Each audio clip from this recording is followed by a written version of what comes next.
पहलगाम आतंकवादी घटना के बाद यकायक राजनीति में नया मोड़ आता है। वो नया मोड़ है जाति जनगणना होगी लगभग 100 साल के बाद। ये एक ऐसा सामाजिक और न्याय का मुद्दा है जिसको लेकर के इस वर्ष लगभग विपक्ष बराबर आवाज़ उठाता रहा कि जाति जनगणना होनी चाहिए। अगर आप नहीं करोगे तो जब अवसर मिलेगा, जब सरकार बनेगी, हम इसे करवाएंगे। 100 साल पहले की जनगणना आज, जब देश की आबादी मुश्किल से 30-35 करोड़ थी तो आज 140 करोड़ है, वही आंकड़े सामाजिक न्याय और सरकारी इमदाद जो गरीबों तक पहुंचनी चाहिए, ज़रूरतमंदों तक पहुंचनी चाहिए, वो कैसे पहुंचेगी जब आंकड़े 100 साल पुराने, 40 करोड़ की आबादी पर लागू होने आंकड़े 140 करोड़ पर कैसे लागू हो सकते हैं। तो इस बात को लेकर के कहा यह जाता है कि मोदी की एक फितरत है कि वो हमेशा चुनावी मोड में होते हैं और जाति जनगणना लागू करने के दौरान वो फिर एक पासा फेंकते हैं और मीडिया ये कहता है कि कांग्रेस जो मुद्दा उठा रही थी उस पर सर्जिकल स्ट्राइक कर दिया गया। सर्जिकल स्ट्राइक पिछली बार पाकिस्तान पर किया गया था, आतंकवादी हमले पर किया गया था। इस बार इतिहास फिर घूम करके वहीं पहुंच जाता है कि पहलगाम में पर्यटकों पर आतंकवादी हमला होता है और 26 पर्यटक मारे जाते हैं। इससे लेकर के सप्ताह भर मीडिया में, राजनीति में उफान आ जाता है और यहाँ तक कि मोदी कह देते हैं कि हम ऐसा सबक सिखाएंगे जिसे हमेशा याद रखा जाएगा और ऐसा कुछ नया करने वाले हैं। लेकिन सप्ताह भर हो चुका इधर और बहुत कुछ किया जा रहा है, बहुत कुछ घट रहा है।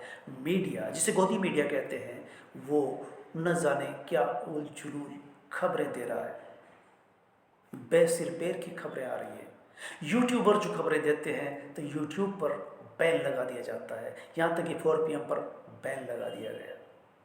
नेहा सिंह राठौर जो लगातार लोक गायिका, लोकगीतों के माध्यम से भोजपुरी में जो गाती है, लय में गाती है, सुर में गाती है, बेरोजगारों की, महंगाई की और देश की आवाज़ बनती है, सत्ता से सवाल करती है, चौकीदार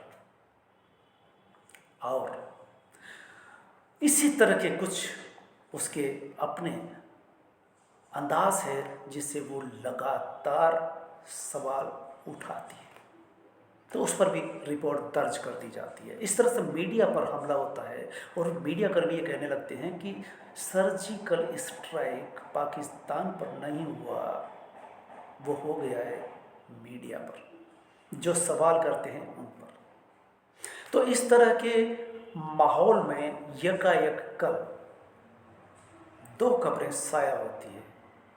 पहली कि आर्मी को कह दिया गया है कि वो जब चाहे, जैसा चाहे अपना निर्णय लेगी और कार्रवाई करेगी। इसके बाद कल शाम को, आज दिन भर ये खबर हर अखबार में छप गई कि सरकार जाति जनगणना करवाएगी, सितंबर से आरंभ हो जाएगी और 2027-28 तक आंकड़े सामने आ जाएंगे।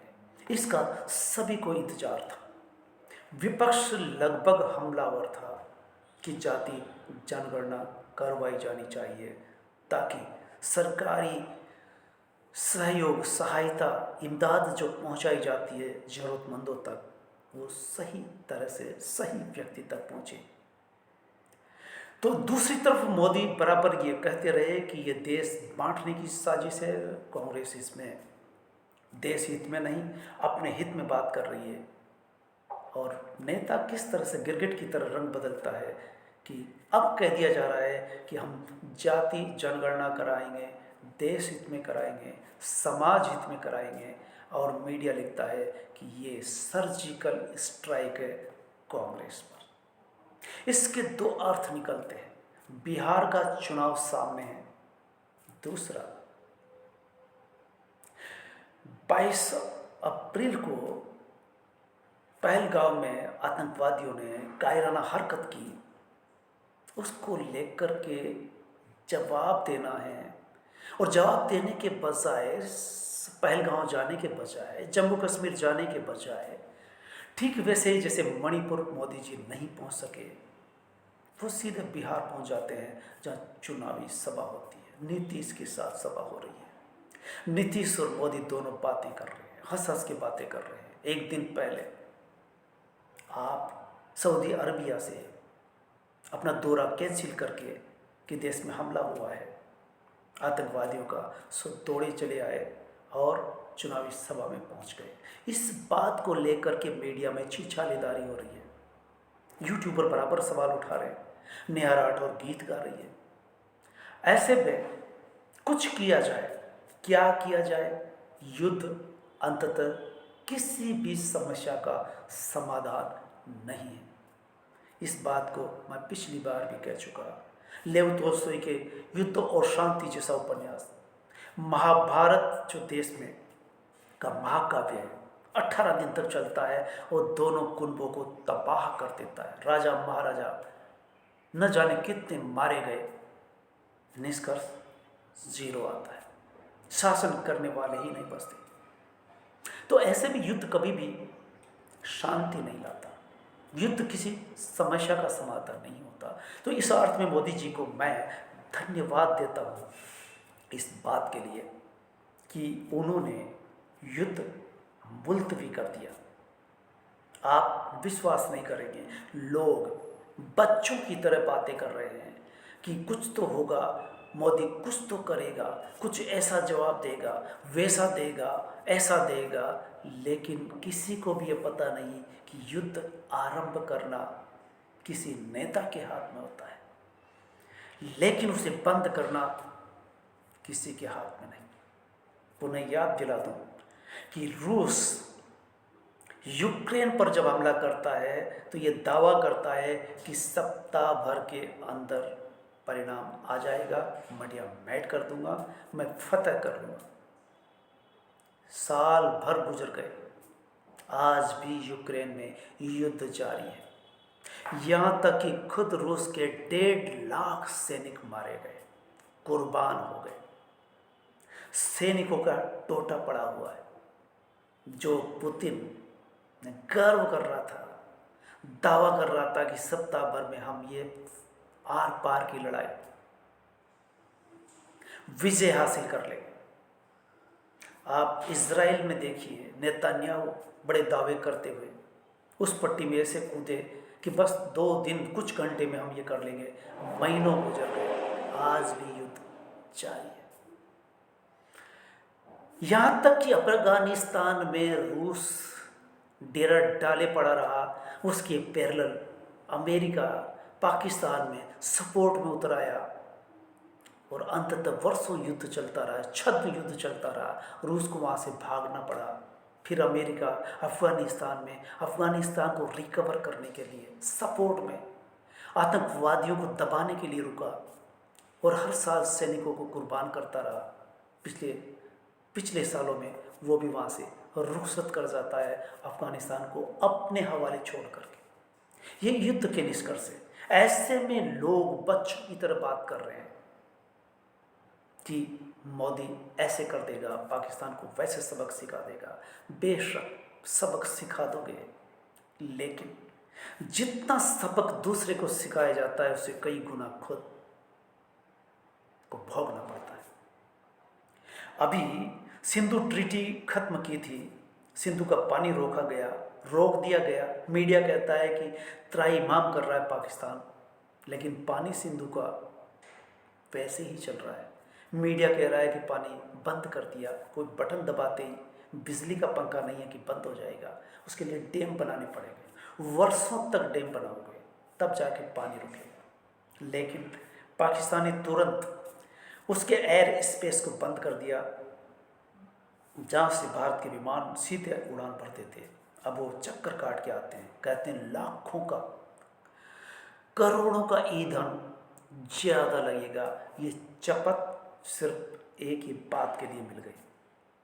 अभी युद्ध चालू नहीं हुआ, लेकिन चपत चालू हो गई। और अगर युद्ध चालू हो जाता है, युद्ध आरंभ हो जाता है, तो आपकी अर्थव्यवस्था जो आगे बढ़ रही थी, महंगाई पहले से बढ़ी हुई है, महंगाई कई गुना बढ़ जाएगी। तो समाधान बातचीत, संवाद में होता है। आप सही नेता, दूरदर्शी नेता तभी कहला सकते हैं जब हथियारों से लड़ाई नहीं, गोलमेज सम्मेलन, गोलमेज टेबल पर संवाद होना चाहिए। तो ये मुझे ऐसा लगता है कि लोगों की भावनाओं को देखते हुए आर पार की लड़ाई लड़ी जाएगी, पाकिस्तान को सबक सिखाया जाएगा, ये सब कहा गया। और कल मीटिंग का वो मजमून भी जारी कर दिया गया है कि सेनाओं से कह दिया गया है कि वो अलर्ट मोड पे रहे और एक्शन ले। तुरंत मोदी ने यू टर्न लिया और जाति जनगणना, जिसका विरोध वो करते रहे कि विपक्ष या राहुल गांधी या अखिलेश यादव नहीं जानते, ये देश को बांटने की बात करते हैं। मैं देश की एकता की बात करता हूँ, एक चुनाव एक देश एक चुनाव की बात करता हूँ, और ये जाति जनगणना करा रहे हैं। आप भूल रहे हैं, जाति जनगणना से सिर्फ जाति का पता चलेगा, जातिवाद बढ़ेगा नहीं। वैसे जातिवाद कौन सा कम हो रहा है जब आप जाति देख करके विधायक की सीट पर उम्मीदवार खड़ा करते हैं, सांसद खड़ा करते हैं। जब जाति, क्षेत्र और धर्म देख करके ये सब कर रहे हैं, तो जाति जनगणना क्यों न की जाए। और अब जबकि विपक्ष कहते कहते थक गया और संयोग से पहलगाम का सर्जिकल स्ट्राइक जैसा भी होगा, भविष्य में निहित है कि कैसा होगा, लेकिन एक स्ट्राइक घर के अंदर कर दिया गया कि हम जाति जनगणना कराएंगे। और आज ही का अखबार ये कहता है कि विश्व को ये पता चल जाए कि भारत सिर्फ पाकिस्तान मुद्दे को और आतंकवादी मुद्दे पर ही नहीं, बल्कि घरेलू समस्याओं पर ध्यान दे रहा है। बहस एक तरफा चल रही थी, आतंकवादी किधर से आए, कैसे आए, किसने भेजा, क्यों भेजा, और आगे क्या कर सकते हैं, और हम क्या कर सकते हैं, हम कैसे सबक देंगे, और वो कब कितना डरा हुआ है, हमारे पास कितनी हथियार है। ये जो बातें चल रही थी, अब यकाएक उस पर ब्रेक लगा और जाति जनगणना को लेकर के बात चल पड़ी। राजनीति में कोई भी मित्र नहीं होता, कोई भी दुश्मन नहीं होता। और राजनीति में अब यूँ कहें कि कोई भी मुद्दा विपक्ष का नहीं होता, अगर वही मुद्दा खुद ने ले लिया तो अपना हो जाता है। आज ही शाह बोल रहे थे कि हम जाति जनगणना कराएंगे, ये सामाजिक समरसता के लिए होगी। मोदी जी कह रहे हैं, जिससे देश टूटने की बात कर रहे थे, देश खंडित होने की बात कर रहे थे, अब वो इस नारे पर काम करेंगे, एक देश एक चुनाव।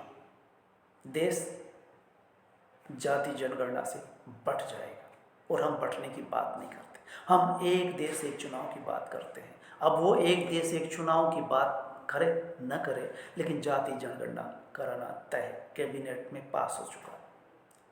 अब वो पलट गए हैं और कांग्रेस के मुद्दे पर सर्जिकल स्ट्राइक कर दिया गया। ये राजनीतिक शब्दावली है। पहली जाति जनगणना अंग्रेजों ने 1931 में कराई थी। लगभग 95 साल गुजर गए। आजाद देश ने जाति जनगणना ये कह करके नहीं कराई कि इससे जातिवाद बढ़ेगा, लेकिन जाति जनगणना न कराई, लेकिन जातिवाद बढ़ता रहा। जाति को देख करके विधायक सांसद चुनते रहे। जाति हिंदू मुस्लिम बराबर होती रही। तो इस तरह से ये सब चलता रहा। जाति जनगणना पर बदले सुर मोदी के, ये सभी जानेंगे। लेकिन अब मोदी जी अपने भाषणों में बदले सुर में बात करते हुए नजर आएंगे। बेशक बिहार में चुनाव है आगामी महीने में, नवंबर में, को मद्देनजर रखते हुए यह फैसला लिया गया, या यूँ कहें कि पहलगांव आतंकवादी घटना का होना, बिहार में चुनाव का होना, बिहार में चुनाव तो पहले से ही तय था, जाति जनगणना का मुद्दा पहले से ही सरगर्म था, लेकिन पहलगांव का घटनाक्रम मोदी जी की गले की हड्डी बन जाता है, न निगलते बनता है, न उगलते बनता है। इस अवसर पर एकाएक युद्ध छेड़ देना यह भी समझदारी नहीं, देश हित में तो बिल्कुल भी नहीं। मैं तो पहले ही कह रहा हूं कि किसी भी सूरत में युद्ध की पहल अपनी तरफ से नहीं ही होनी चाहिए। बचाव में तो सब कुछ करना पड़ता है, मरता क्या न करता। लेकिन पहल भारत की संस्कृति, गांधी की संस्कृति है, जो हिंसा पर भी अहिंसा के तहत विजय प्राप्त करती है। अंग्रेजों से युद्ध इसी बिना पर आज़ादी की लड़ाई की लंबी लड़ाई लड़ी गई और गांधी जी सत्याग्रह अहिंसा के बल पर जीत के दिखा देते। इसलिए बेशक गांधी की विचारधारा मोदी की विचारधारा नहीं है, बेशक गॉडसे बना गांधी, गांधी से अधिक गॉडसे को तवज्जो देने वाले अगर इस मुद्दे पर थोड़ी सी भी समझ से काम लेंगे और गांधी जी को याद रखेंगे कि देश, पूरा विश्व भारत को गांधी जी के नाम से याद रखता है, बुद्ध के नाम से याद रखता है, अंबेडकर के नाम से याद रखता है। सामाजिक समता और न्याय की बात करने वाले अंबेडकर। जाति जनगणना कराने का मतलब निकल के आता है कि अंबेडकर के जो संविधान में लिखा हुआ है, गरीब, गुरबे, स्त्री, दलित, आदिवासी, पिछड़े, इनकी स्थिति का पता चल सकेगा जाति जनगणना से। ये होगा मोदी की मजबूरी ही सही, ये तो कहा जाएगा कि मोदी अपनी मर्जी से जाति जनगणना नहीं करा रहे। अगर मोदी मर्जी से कराते तो पिछले चुनाव में ये मुद्दा जितना उठा था, जिस तरह से उठाया गया था, और कहते हैं कि 2 दशक से ये आंदोलन चला है और आंदोलन करने वालों में काशीनाथ, रामविलास पासवान, मुलायम सिंह यादव, लालू यादव, अखिलेश यादव, राहुल गांधी, ये सब पहले जबरदस्त आवाज उठा चुके हैं। और इस बार तो राहुल ने हर कदम पर, हर भाषण में जाति जनगणना कराने का इशू जिस तरह से उठाया। आज ही अखबार में मैं पढ़ रहा था कि कांग्रेस किसी भी मुद्दे को पूरी पुरजोर से नहीं उठा सकी। कांग्रेस को कितने ही मुद्दे मोदी जी ने दिए, लेकिन कांग्रेस उसे लंबे समय तक पूरे दबाव के साथ, पूरे पुरजोर के साथ, जोर शोर से नहीं उठा सकी। लेकिन ये कहना पड़ेगा कि जाति जनगणना का मुद्दा राहुल ने जिस तरह से अपनी अस्मिता का, जैसे खुद नेता की अस्मिता से उससे जुड़ा हो, देश की अस्मिता से जुड़ा हो, गरीबों की अस्मिता से जुड़ा हो, इस तरह से उठाया और मोदी मजबूर हो गए। मोदी को लगता है कि लुटिया डूब रही है, डूब रही है, ये डूबती हुई कुछ हद तक बच सकती है। जाति जनगणना इनका मुद्दा है। और ये बात भी खरी है कि कांग्रेस के पास कितने ही मुद्दे थे, विपक्ष पास और भी ढेर सारे मुद्दे मिले, लेकिन वो नहीं उठा सके। जाति जनगणना को उठाया और जाति जनगणना को मोदी जी बेमर्जी से सही, लेकिन इनका मुद्दा छीन लिया गया और ये अब न्यूट्रलाइज हो गया, कॉमन हो गया। अब ये मुद्दा ही नहीं रह जाएगा, बल्कि आंकड़े 2-2.5 साल में सबके सामने होंगे। ये देश हित में होगा। 2 तरह से देश हित में होगा कि अगर युद्ध नहीं होता युद्ध हो तो छुटपुट हो। लंबा युद्ध का मतलब है कि भारत 10-20 साल पीछे चला जाएगा। माना कि पाकिस्तान तबाह हो जाएगा, लेकिन आप ये मत समझिए कि उसकी आँच यहाँ तक नहीं आएगी। हर हवा पश्चिम से पूर्व की तरफ बहती है। अगर उधर लपटें उड़ेगी, आग लगेगी, तो आँच इधर भी आएगी। और दूसरी बात कि वो मुस्लिम देश है और 80% मुस्लिम उस जनसंख्या के इस देश में भी रहते हैं। कहीं न कहीं उनकी भावना जो आए बगाए आप खिलवाड़ करते रहते हैं। एक जाति वो किसी भी देश में रहती हो, भावनात्मक लगाव उसका रहता ही है। और ये बात साबित की थी कश्मीर में, पहलगाम में जो घटनाक्रम हुआ, तो कश्मीरियों ने इस बार आतंकवाद के खिलाफ एक सुर में बंद रखा। पहलगाम बंद रहा, बाजार बंद रहा और पर्यटकों के साथ कंधे से कंधा मिला करके कश्मीरी खड़े हो गए, पहलगाम वाले खड़े हो गए। अजीत अंजुम के यूट्यूब चैनल पर आप जाकर के देख सकते हैं, सुन सकते हैं, लाइव देख सकते हैं कि लोग किस तरह से भाईचारे के साथ, बेशक वो ही कहते हैं कि हमारे बिजनेस पर बहुत बुरा असर पड़ेगा, लेकिन बिजनेस धीरे धीरे फिर उठ खड़ा होगा, लेकिन जो हमारे दिल पर चोट लगी है, दिल पर जो घाव लगा है, ये वर्षों तक भरने वाला नहीं है। जो पर्यटक यहाँ आते हैं और कभी ऐसी घटनाक्रम यहाँ नहीं हुई, इस तरह की जज्बा उनमें देखा, तब पता चलता है कि नेता नहीं समझते, अपने मुद्दों को छीनने के लिए, मुद्दे पैदा करने के लिए या नफरत से भी खेल लेते हैं, जबकि सभी का खून लाल होता है, सभी के अंदर दिल होता है, सभी के अंदर जज्बा होता है। और हम जब हिंदू धर्म की बात करते हैं तो संतोष और संयम, धैर्य हिंदू धर्म की फितरत रही है, उसके अकॉर्डिंग काम किया जाए। अहिंसा भी उसमें निहित है, जिसे गांधी जी एक ऊंचाई तक पहुंचाते। अंबेडकर यहाँ हुए, कबीर यहाँ हुए, गौतम बुद्ध यहाँ हुए, जो करुणा की बात करते हैं और हर व्यक्ति में वही बात देखते हैं। कोई भी दुखी हो, उसका दुख दूर होना चाहिए। ये बुद्ध की विपश्यना में निहित है कि हमारा कोई दुश्मन नहीं। कौन दुश्मन है तो पता चलेगा कि जो बुरा जो देखने में चला तो बुरा न मिलिया कोई। कबीरदास जब इस बात को कहते हैं तो बुद्ध इस बात को पहले तह दर तह समझा चुके हैं कि हमारा मन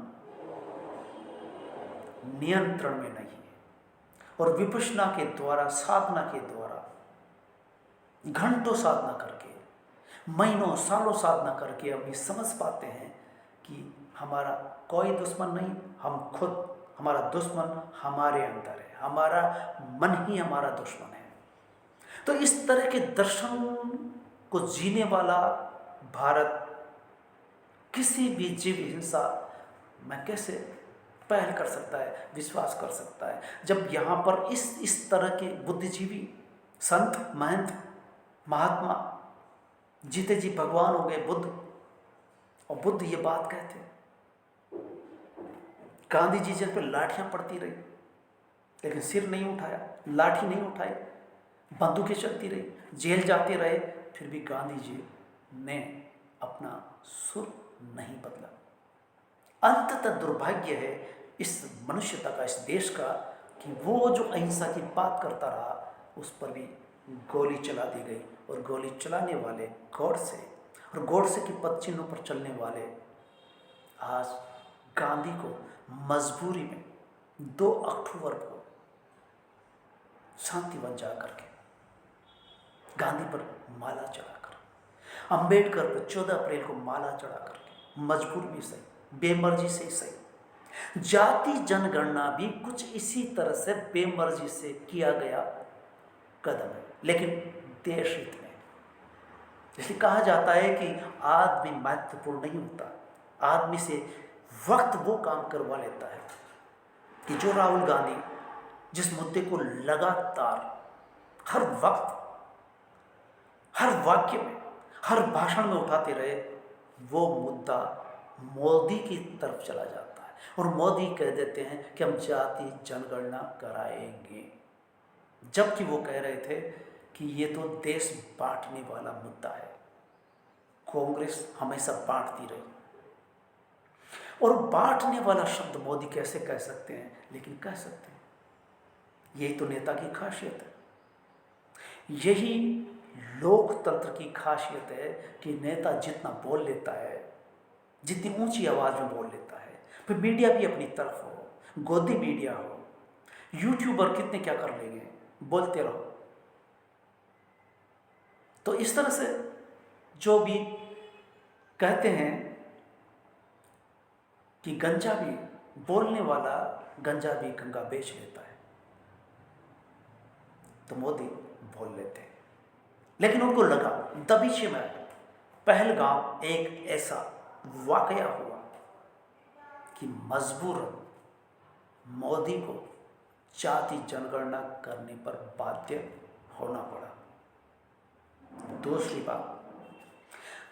बात भी स्पष्ट है कि यूपी का चुनाव जब सामने था, तब याद करें कि नोटबंदी रातों रात के 8 बजे लागू कर दी गई और कहा गया कि इससे आतंकवाद रुकेगा, भ्रष्टाचार रुकेगा, काला धन रुकेगा।